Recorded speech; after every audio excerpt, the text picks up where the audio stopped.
Vous résumez tout le problème aujourd'hui que rencontrent, disons, les producteurs de soja et disons, les promoteurs d'usines et l'État. Vous résumez tout cela au fait que ce ne sont pas des usines qui sont implantées dans les zones de production. Ça, c'est une raison. C'est une raison pour dire que le fait de mettre une usine de transformation de soja à Glodjibé, de cajou à Glodjibé, de textile à Glodjibé, c'est contraire à la politique de développement de l'État. Quand l'État dit « je veux faire le développement de chaque territoire à partir donc des produits phares en mettant l'accent sur les chaînes de valeur ajoutée », ce qui est fait là est contraire à cette politique. À ce qu'ils ont annoncé. C'est contraire. Un autre problème. D'accord, je viens. Oui. Deuxième chose, en fait, quand vous regardez les chiffres d'exportation, vous allez comprendre que Glodjibé, c'est un trompe-œil. C'est-à-dire? Jusqu'en 2022, c'est le coton qui avait la plus grosse part des valeurs d'exportation des produits agricoles. Le coton, à lui seul, représentait 86% de la valeur d'exportation des produits agricoles. Avec la politique d'accaparement du soja et du cajou qu'on a vécu à partir de 2022, on a vu, j'ai pris les chiffres, je suis allé sur le site du gouvernement, j'ai pris les chiffres de 2023, parce que c'est la dernière année. Oui. En 2023, la part de la valeur d'exportation du coton sur les produits agricoles est passée de 86% à 66%. Donc le coton a perdu 20 points. Et les points qui sont perdus, qui les a gagnés, c'est le soja et le cajou. Le soja est passé de 1,45% de la valeur d'exportation des produits agricoles à plus de 12%. Et le cajou est passé de 4% à 14%. Ça veut dire qu'en vérité, Glodjibé reçoit les produits accaparés des producteurs et ensuite il est réembarqué pour l'exportation.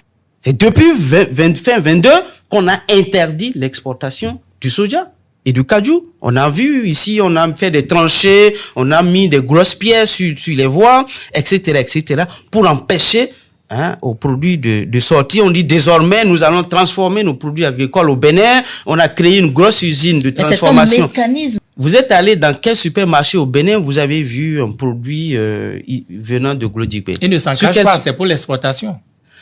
Pour l'exportation. Pendant que on dit qu'on fait de la transformation, mais une partie devrait quand même rester au niveau du marché national. Vous en avez vu? Et je vous ai dit, les chiffres, ce sont les chiffres d'exportation de soja et de cajou. Le soja qui passe de 1% à 12%, le cajou qui passe de 4% à 10%, ça veut dire quoi? C'est une politique d'accaparement qu'on cache derrière une pseudo-industrialisation. Est-ce qu'il ne vous reste pas une démarche à faire, aller sur le terrain, sur le site de Glodjibé? Si c'est le cas, il n'allait qu'à dire, nous avons implanté une usine qui a une capacité de transformation de 1% de notre production, de 2% de notre production, et qu'on nous dise que le reste va être exporté, voilà, de telle ou telle manière. On dit, l'exportation est interdite. On n'a pas dit c'est interdit pour quelqu'un et autorisé pour un autre.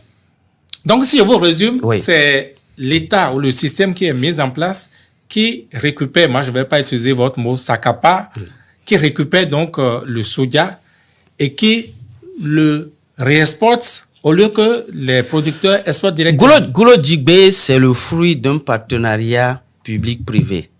Donc, c'est des entreprises privées qui sont installées à Glodjibé. Ce ne sont pas des usines de l'État. D'accord? Ça veut dire quoi? L'État, au lieu de faire gagner les producteurs à travers leurs produits, eh bien, l'État s'accapare.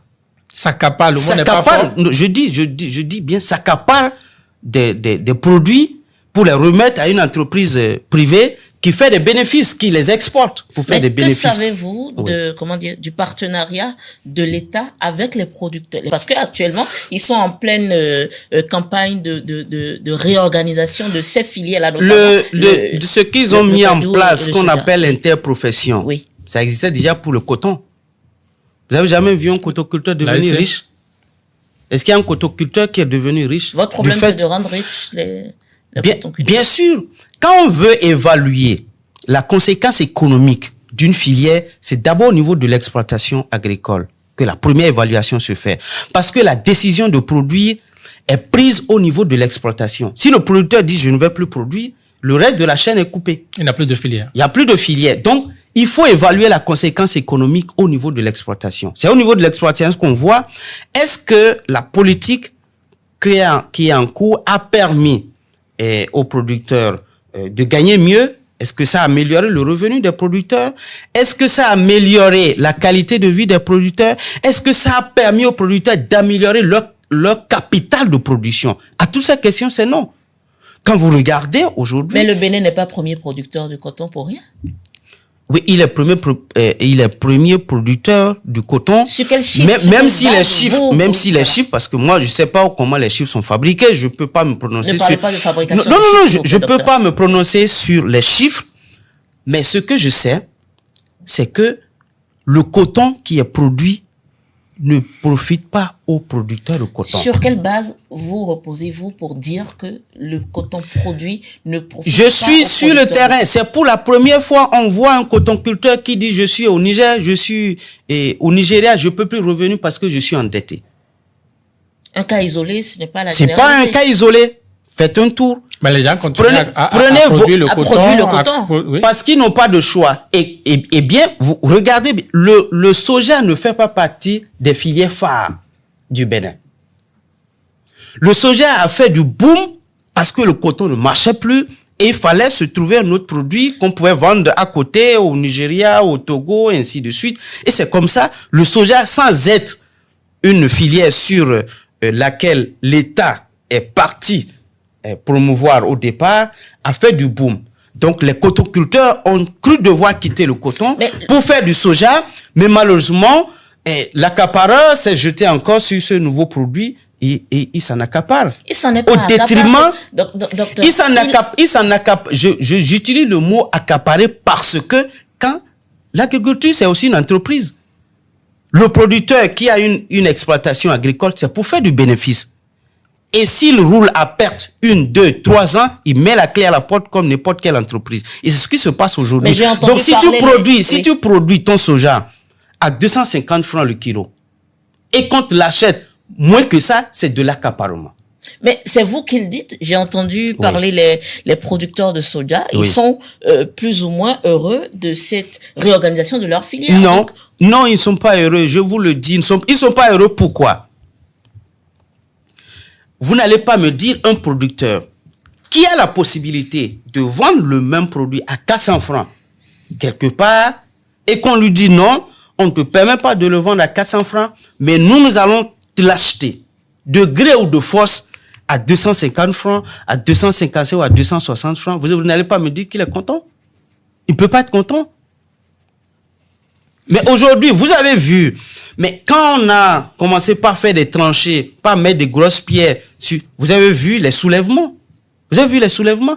Donc, un producteur qui est content ne va pas se soulever, comme on en a vu les années passées. Et vous voyez les cris de cœur au niveau des réseaux où un producteur dit... Les producteurs avec qui vous parlez sont différents de ceux qui s'activent pour la réorganisation la réorganisation du secteur. Je vous appelle ce qu'on appelle réorganisation. C'est quoi la réorganisation d'une filière en interprofession? C'est-à-dire, on dit les familles d'acteurs doivent se mettre ensemble pour convenir de comment ils vont commercialiser le produit. Il y a les producteurs qui s'organisent.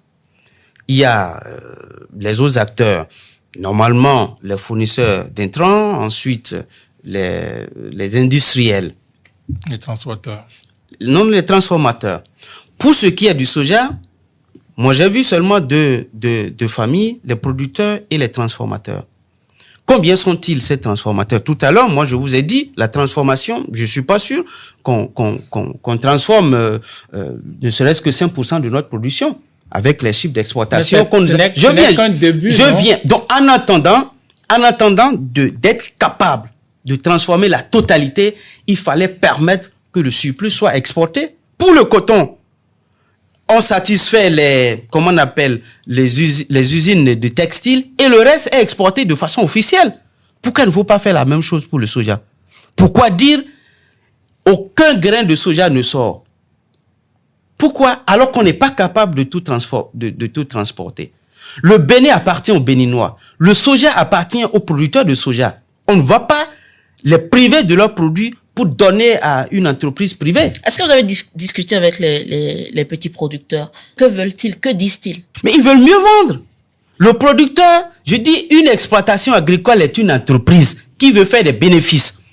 Et tu produis le soja à 300 francs le kilo, on te contraint à le vendre moins que le prix de revient. Alors que tu as la possibilité, ça se vend à 400 francs au Togo à côté ici. Ça se vend à 500 francs au Nigeria à côté ici. On dit non, ton pays veut te l'acheter à moins de 300 francs. Est-ce que c'est pas tu pour gagnes mieux quoi? dialoguer, pour résoudre ces aspects-là Oui. que l'interprofession est en train d'être mise en place? Oui, c'est pourquoi exprès, j'avais pas voulu qu'on parle du mécanisme parce que je crois qu'ils vont faire le lancement demain. J'avais voulu qu'on fasse une deuxième émission pour parler du mécanisme.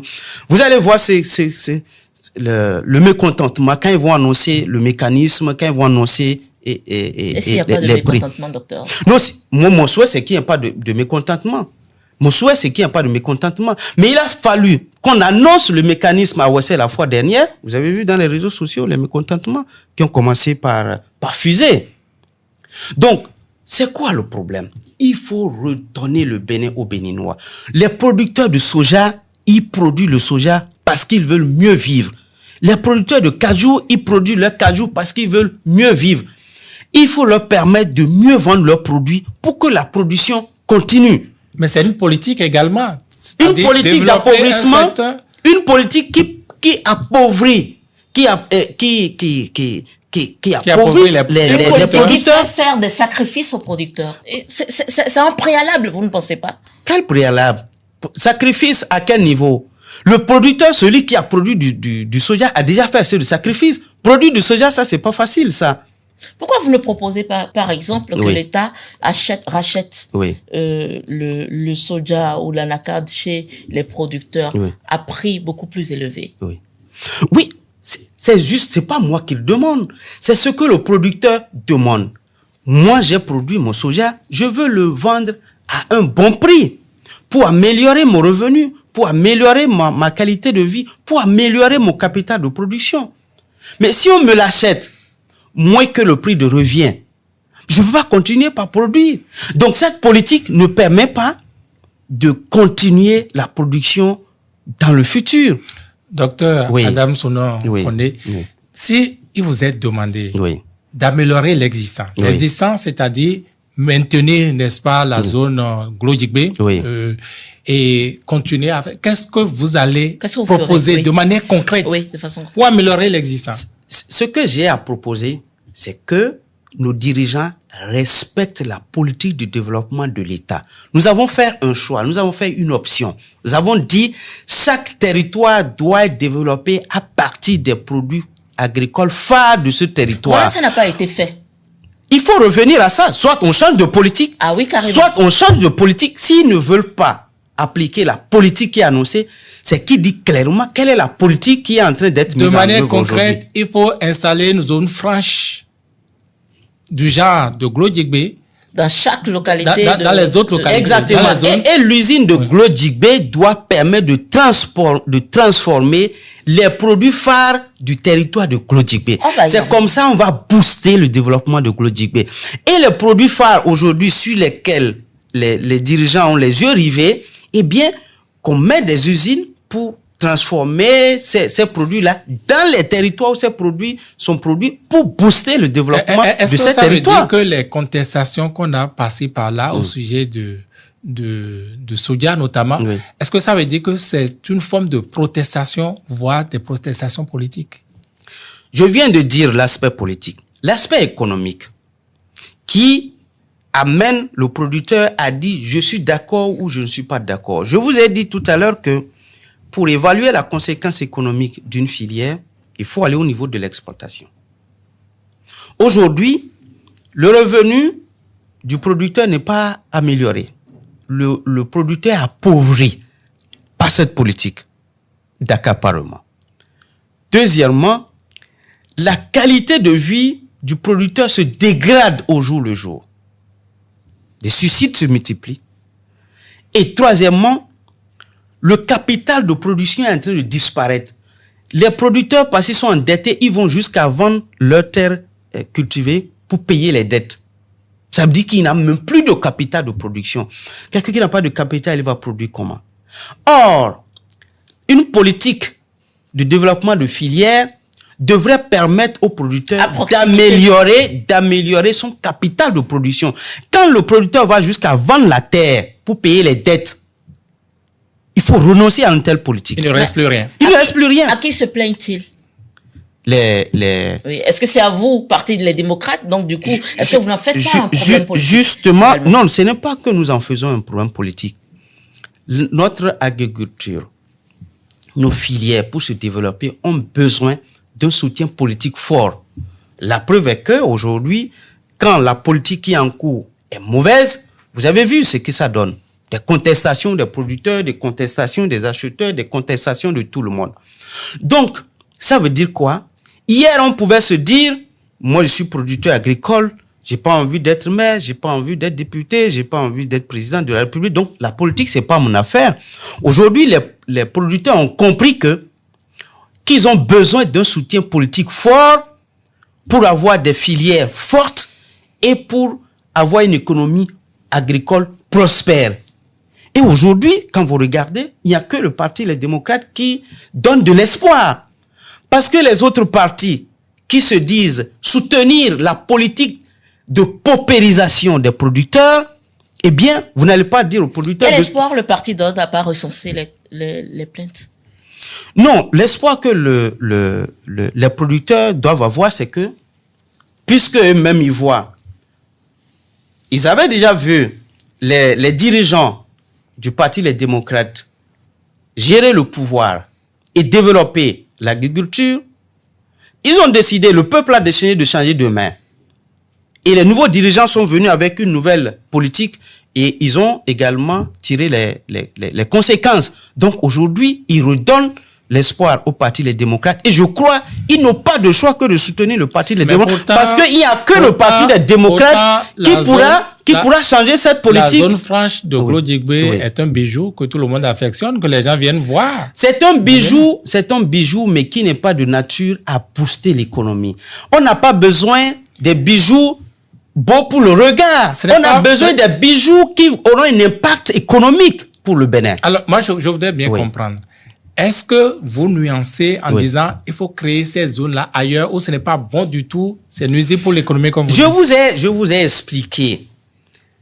Le pôle dans lequel Glodjigbe se trouve a besoin d'une zone industrielle, a besoin des industries pour transformer leurs produits phares, ce qui n'est pas le cas. Donc les usines dont Glodjigbe a besoin ne sont pas ces usines qu'on a implantées. Ces usines qui ont été implantées... Donc c'est pas mauvais à l'absolu.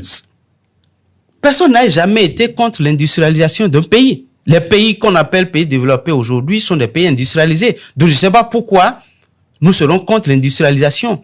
Mais il faut faire l'industrialisation de façon à booster l'économie.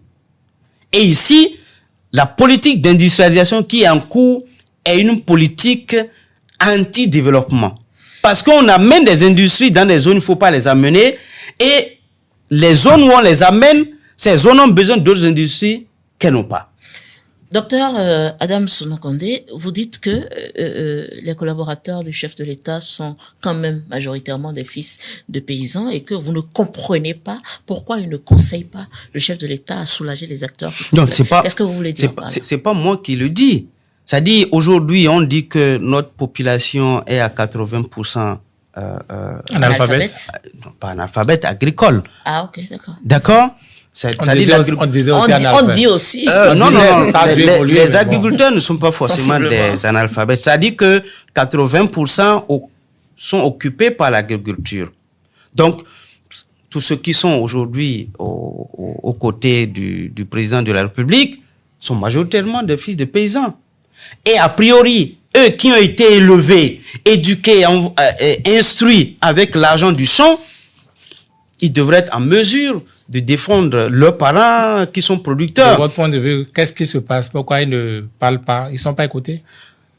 Non, je ne peux pas dire qu'ils ne sont pas écoutés. Ils ont choisi. Donc ils ont choisi de vendre leurs parents. Ils ont choisi de vendre leurs parents pour leur poche. Vous n'allez pas me dire, par exemple, que le ministre de l'Agriculture qui s'extasie devant les performances agricoles du Bénin, la performance, je ne sais pas à quel niveau on la mesure. Mais je dis, il faut descendre au niveau de l'exploitation pour mesurer la performance. Et quelle est la performance économique d'un agriculteur aujourd'hui au Bénin? Mais ça, c'est pas d'aujourd'hui, même hier, sous le régime de Boni Yahi, sous le régime de Soglo, hier, c'était mieux. Les n'étaient pas riches non plus, particulièrement. Hier, c'était mieux. Je vous donne quelques indices. Allez-y. Hier, c'était rare de voir des exilés producteurs. Aujourd'hui, il y en a, je vous l'ai dit. Qu'est-ce que vous entendez par exilés producteurs? C'est-à-dire des gens qui quittent le pays sous le poids de la dette. Un producteur qui s'est endetté, qui n'a pas les moyens de rembourser et qui quitte le pays. C'est pas centaines, ça se compte aujourd'hui. Qu'est-ce qui a changé en temps? Hier, on n'avait pas ça. On n'avait pas quoi? On n'avait pas des exilés agriculteurs. Non, qu'est-ce qui a changé pour que les gens soient... Parce qu'aujourd'hui, la politique actuelle est une politique d'appauvrissement des producteurs. Du fait du refus d'exporter les produits, c'est ça? Non, le fait d'acheter les produits en deçà de leur prix de revient. Je peux pas produire ce cahier à 100 francs et le vendre à moins de 100 francs. Je le fais l'année qui suit, je mets la clé à la porte.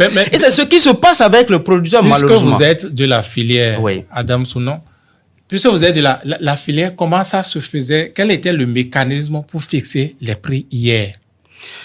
Et pour fixer les prix, on part du prix de revient du produit. On part du prix de revient du produit. Et quand le marché ne permet pas de vendre au moins au prix de revient, l'État accorde ce qu'on appelle la subvention. Il y avait hier, au temps du président Yahi Boni, par exemple, une structure qui s'occupait de la stabilisation des prix des produits qu'on appelle ONS. Donc, on ne peut pas vendre un produit en deçà de son prix de revient. Donc, la structure de stabilisation des prix est là pour réguler. Si le marché achète le produit moins que son prix de revient, eh bien, c'est la structure de stabilisation qui intervient, qui régule. Si le marché l'achète au-delà de son prix de revient, la stabilisation n'intervient pas. On permet aux producteurs de gagner. Et aujourd'hui, qu'est-ce qui se passe? Comment ça se passe aujourd'hui? Cette structure a été la première structure à fermer quand ce régime est venu. Vous avez appris? L'ONS a été fermé. En substitution, il y a des agences. Quelle agence? Ce qui a été créé, je vous ai dit, on a fait le pôle de développement agricole. Les seuls agents qui ont été créés, c'est les agences pour encadrer ces zones-là, qu'on appelle ATDA. Chaque zone, chaque pôle de développement agricole a une agence de soutien qu'on appelle ATDA pour l'encadrement, etc., etc. Eh bien, et c'est l'État lui-même qui autorise l'entreprise privée étrangère à venir acheter le prix en deçà de son prix de revient. C'est ça que j'appelle de l'accaparement. Et on me dit, je n'ai pas le choix que de vendre à ce prix. C'est ça la réorganisation dont vous parlez.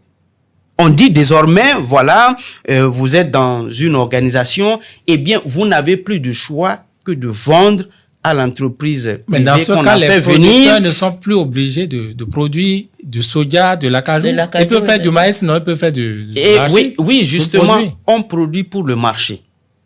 Et l'agriculteur l'exploitation agricole, où toutes les décisions sont prises, ils font des analyses. Quel est le produit pour lequel le marché est le plus sûr?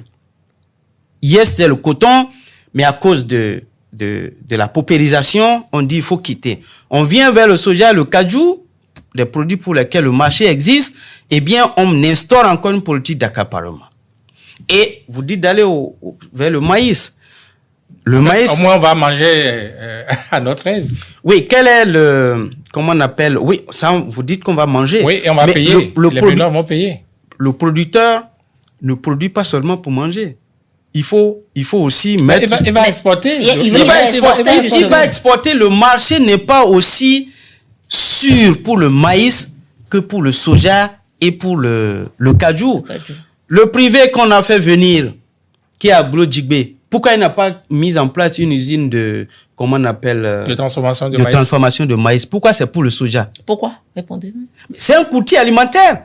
Le privé qui est venu, qui est à Glo-Djigbe, c'est un courtier alimentaire. Ça dit, c'est quoi, lui, son rôle? Il vient dans un pays, il voit quel est le produit alimentaire qui est le plus disponible. Eh bien, il a d'autres partenaires à l'extérieur qui ont besoin de ces produits. Donc, il achète votre produit qui est disponible et il le revend vers celui qui en a besoin. Mais et le rôle de l'État dans ça, c'était de faire en sorte que les producteurs béninois ne soient pas pénalisés dans un tel système. Je ne sais pas comment un dirigeant peut faire le choix d'appauvrir ses citoyens, les producteurs, pour contenter une entreprise privée qui s'est installée. C'est vrai, il faut favoriser le privé à s'installer, mais ce n'est pas au prix Qu'est-ce qu'il va falloir faire? C'est ça. Qu'est-ce qu'il va falloir faire? Ce qu'il faut faire, il faut retourner, il faut remettre le Bénin aux Béninois. Il faut faire en sorte que les Béninois, il faut faire en sorte que les Béninois bénéficient de leurs efforts. Il faut faire en sorte que les producteurs de soja, les producteurs de cajou puissent vendre leurs produits de façon à faire des bénéfices, de façon à améliorer leurs revenus. Donc on ne fixe plus les prix des produits. On n'organise plus les filières, c'est ça? Non, on va organiser les filières. Mais on doit faire en sorte que le produit soit vendu à au moins son prix de revenu, pas en deçà.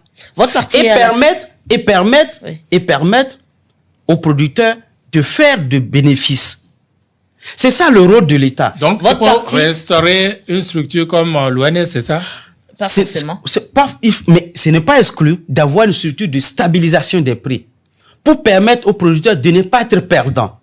Parce que s'il perd, il peut prendre la mauvaise décision de ne plus produire. Votre parti est à l'Assemblée nationale. Oui. Est-ce que le débat a été soulevé? Est-ce que le mécontentement des producteurs a été porté bien sûr, par bien vos sûr. députés? Et il y a plusieurs questions. Il y a plusieurs questions que nos députés ont adressées au Au-delà gouvernement. des questions orales, parce que vous êtes à l'Assemblée. Il y a plusieurs questions qui ont été adressées au gouvernement. Il y a des tribunes qui ont été animées par nos députés pour dénoncer, disons, cette politique de paupérisation des producteurs de soja, de cajou et même du coton. Aujourd'hui, vous voyez, les producteurs de coton sont surendettés. Et je vous explique. Cette politique d'interprofession. On dit, pour le coton, les producteurs constituent une famille. Il y a l'autre famille qui est la famille des égreneurs, qui prennent le coton et qui fournissent des intrants aux producteurs. Donc, on vous fournit des intrants et votre production, on la récupère. On déduit vos dettes d'intrants de la valeur de votre production et c'est le surplus qui vous est restitué. Mais pour plusieurs années, c'est que on dit toute votre production, pris globalement, ne suffit pas pour payer vos dettes. Donc, vous finissez la campagne endetté. Quelle est cette organisation où un acteur est toujours perdant et l'autre est toujours gagnant? Et c'est quoi le problème? C'est le prix des intrants qui c'est la régulation qui n'est pas bien faite. C'est à croire que ce privé qui est l'acheteur, c'est à croire que c'est l'État lui-même qui constitue ce privé. Parce que vous voyez, les producteurs sont des citoyens qui sont censés être défendus par l'État. S'il y a un privé qui est en partenariat avec les producteurs et de leur partenariat, il ressort que les producteurs sont toujours perdants et que le privé est toujours gagnant, il revient à l'État de réguler, de faire en sorte qu'une partie du bénéfice du privé vienne pour combler la perte au niveau donc des producteurs et leur permettre d'avoir un peu de revenus. Mais l'État est-il conscient de cet état des lieux que vous décrivez là? C'est pourquoi je dis l'impression que ça donne, C'est comme si l'État lui-même a intérêt à ce que le privé s'enrichisse au détriment Vous des pensez que producteurs. c'est un système... Sinon, je ne peux pas comprendre comment un État bien dirigé peut regarder de façon indifférente une telle situation. Vous pensez que c'est tout un système d'exploitation des producteurs? Même un système d'esclavage, si je dois dire les choses telles qu'elles se présentent. C'est de l'esclavage. Donc c'est consciemment que c'est fait. Je peux pas le dire si c'est fait consciemment, mais c'est l'impression que ça donne. Mais Parce qu'on ne voit pas l'État agir pour corriger. Vous dites, on ne voit pas l'État agir pour corriger. Vous dites que les producteurs sont très mécontents. Vous dites que vous avez adressé. Ce n'est même pas qu'ils sont mécontents. Ils sont en perte permanente. Ils sont en perte permanente. Voilà. Vos députés ont porté à plusieurs reprises des questions orales au gouvernement. Mais au-delà de ça, qu'est-ce qui a été fait? Non, ce qui est fait aujourd'hui, nous avons une politique que nous défendons. Et notre politique, c'est que si les démocrates prennent le pouvoir, le premier bénéficiaire des produits agricoles du Bénin va être les producteurs. C'est de ça qu'il s'agit. Donc finalement, c'est politique. Aujourd'hui, les producteurs ont compris que l'agriculture est d'abord politique avant d'être économique. Parce que si l'agriculture ne bénéficie pas d'un soutien politique fort, il ne peut pas booster notre économie. Et c'est ça qui manque aujourd'hui. Donc, notre agriculture bénéficie d'une politique de paupérisation, d'une politique de mise en esclavage des producteurs qui fait qu'aujourd'hui, ça n'a pas un impact réel sur notre économie. Et c'est ça, nous, démocrates, nous, aujourd'hui, avec le soutien des producteurs, si nous l'accordent, bien entendu, et je sais qu'ils nous l'accorderont, c'est que nous allons faire en sorte que l'agriculture bénéficie d'abord aux producteurs, aux agriculteurs. En attendant que vous soyez éventuellement ici au pouvoir, il n'y a pas urgence. Qu'est-ce qu'il faut faire pour corriger cette urgence? C'est que nous, les démocrates, avec le soutien des producteurs et de vous, hommes de médias, nous allons dénoncer, et c'est ce que nous faisons aujourd'hui, cette politique de mise en esclavage des producteurs, cette politique de paupérisation, cette politique d'appauvrissement, cette politique d'antidéveloppement économique. Mais il a quelques mois... Pour forcer aujourd'hui nos dirigeants à remettre les pendules à l'heure. Il y a quelques mois, ces producteurs et autres acteurs de ces secteurs, de ces filières agricoles ont rencontré le chef de l'État qui a promis d'arranger la situation. Si ce qui a été fait, ce qui a été proposé n'a pas été suffisant validé pour corriger, suffisant pour corriger, pourquoi ils ne sont pas repartis le voir? Pourquoi ils ne partent pas repartir le voir? Mais qui s'attelle à un président de la République, c'est pas toi, c'est pas moi, qu'on va voir quand on veut. Mais il n'a pas intérêt non plus à ce que cette filière tombe. Il faut qu'il accepte vous recevoir avant d'aller. Je suis sûr que les producteurs ont tellement envie de le voir. Moi, je ne sais pas. Ils ont redemandé et n'ont pas été reçus? Je ne sais pas. Je peux pas répondre. Mais ce que je voudrais dire, c'est que un gouvernement doit avoir, disons, son thermomètre. Son baromètre. Son thermomètre pour lire la température. Il n'a pas besoin qu'on l'allaite. Est-ce que le problème son thermomètre doit lui indiquer à chaque instant le niveau de mercure. Est-ce que le problème n'est pas plutôt au niveau des leaders des producteurs en question? Si les leaders qui vont rencontrer le chef de l'État lui disent que tout va bien. Le chef de l'État, je crois, lui-même, il dit, pour se maintenir au pouvoir, il faut pouvoir maîtriser les grands responsables. Il faut arriver à empêcher à tout le monde de vous tenir tête. Il faut empêcher à tout le monde de pouvoir contester. Et je crois... C'est où le lien? Où est le lien? Mais aujourd'hui, est-ce que vous voyez... Mais vous voyez quand... Mais moi, j'ai vu des producteurs qui ont tenté de dire « Ah non, ça, c'est pas bien. » La suite, vous la connaissez. C'est quoi? C'est la prison. Combien de producteurs n'ont pas été emprisonnés du fait qu'ils ont contesté telle ou telle politique? Ah bon? Sortez-nous des noms. Non, je peux pas sortir. Ce que vous dites, c'est réel. Ce que vous dites, c'est réel. Des gens ont été en prison parce qu'ils ont dit ce que vous dites là. Ce que vous avez dit durant toute l'émission là. Mais je vous dis, aujourd'hui, les gens ne parlent pas parce que la liberté d'expression est arrachée aux citoyens béninois. La liberté... Combien de personnes marchent aujourd'hui? Vous en voyez? Mais il semble que c'est combien de personnes que vous avez fait durant toute cette émission. Oui, les paysans aussi peuvent nous parler, en tant que parti politique, et c'est d'ailleurs le seul parti politique qui a encore la voix pour dénoncer tout ce qui ne marche pas. Et c'est ça que nous essayons de faire. Nous allons toujours dénoncer ce qui ne marche pas. Et ce que nous demandons aujourd'hui, tout le monde a compris, même le producteur a compris que l'agriculture est d'abord politique avant d'être économique. Et c'est pourquoi il faut que les producteurs aujourd'hui, et ils s'en ont rendu compte d'ailleurs, la seule arme aujourd'hui, le seul moyen aujourd'hui... C'est ici les démocrates au pouvoir. C'est tout. Mais c'est tout. La question de ma collègue, la question de ma collègue, oui. elle disait, mais est-ce que ces producteurs-là ne parlent pas trop peu pour se faire entendre? Je crois bien, c'est ce que vous dites. Oui. La voix des producteurs n'est pas assez entendue ou assez audible du fait que même vous, organes de presse, je ne sais pas combien il y en a aujourd'hui qui sont prêts à enregistrer les contradictions. Tout le monde dit, j'ai peur qu'on vienne fermer mon organe de presse. Tout le monde, ça dit, on gouverne par la peur. C'est-à-dire, on met la peur dans le pays pour faire taire tout le monde.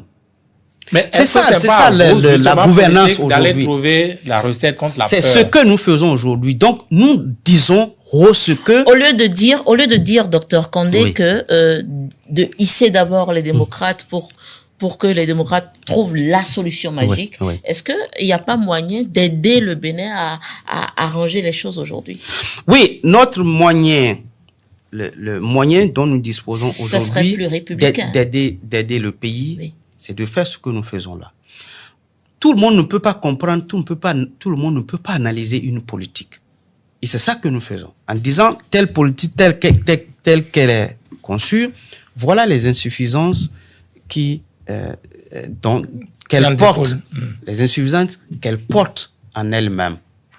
Et pour corriger ces insuffisances, voilà les portes.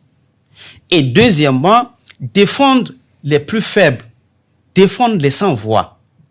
Aujourd'hui, les producteurs sont sans voix parce que des fois même, ce sont leurs propres enfants qui viennent leur dire « Ah, ne parlez pas ainsi, vous parlez, on va vous arrêter. » Leurs propres enfants, qui sont censés les défendre auprès de leur patron, sont eux qui viennent leur dire « Ne parlez pas. » Et ces producteurs doivent comprendre, un enfant qui dit de ne pas dénoncer l'assassinat dont tu es victime, c'est que lui-même, c'est lui qui est ton assassin. Ce sont les enfants des producteurs même qui sont devenus leur bourreau aujourd'hui. Et quand c'est comme ça, mais ils vont parler comment? Donc, et c'est l'occasion pour moi de dire à ces producteurs, c'est pas parce que ton enfant mange dans le plat de ton bourreau, de ton assassin, qui va te dire de te taire pour que tu te taises. À part de ce moment, même si c'est ton propre enfant qui de ne pas parler, lui-même il devient ton bourreau.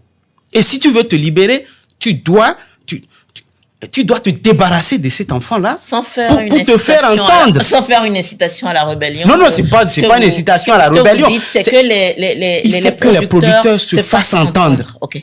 C'est plus clair. Qui ne se laissent pas intimider par X ou Y sous prétexte que non, c'est notre enfant. Bon, s'il nous le dit, ça veut dire il nous aime. Ton propre enfant peut te détester. Oui. Ton propre enfant peut te détester. Et c'est par ces actes tu peux savoir s'il te déteste ou s'il t'aime. Un enfant qui t'aime, il doit, mais si c'est son patron qui est ton bourreau, il doit pouvoir te défendre auprès de ton patron. Et ton propre enfant, s'il t'aime, il ne peut pas te dire de ne pas dire fort ce que tu sens. Parce qu'il mange dans le plat de ton bourreau. Donc, il faut qu'il se débarrasse de tout ça et qu'il dise ce qu'il vit. Les producteurs doivent dire ce qu'ils vivent. Je ne dis pas de faire de la rébellion, mais dire ce qu'on sent, ce qu'on ressent, ce n'est pas de la rébellion. Surtout que vous dites qu'ils sont Nous savons quand on va vers ces producteurs, comment ils nous disent qu'ils sont pas contents. Si c'est la mort qui les attend, s'ils ne parlent pas, et si de toute façon, la même mort qui les attend, s'ils parlent, autant parler et mourir. Voilà, exactement.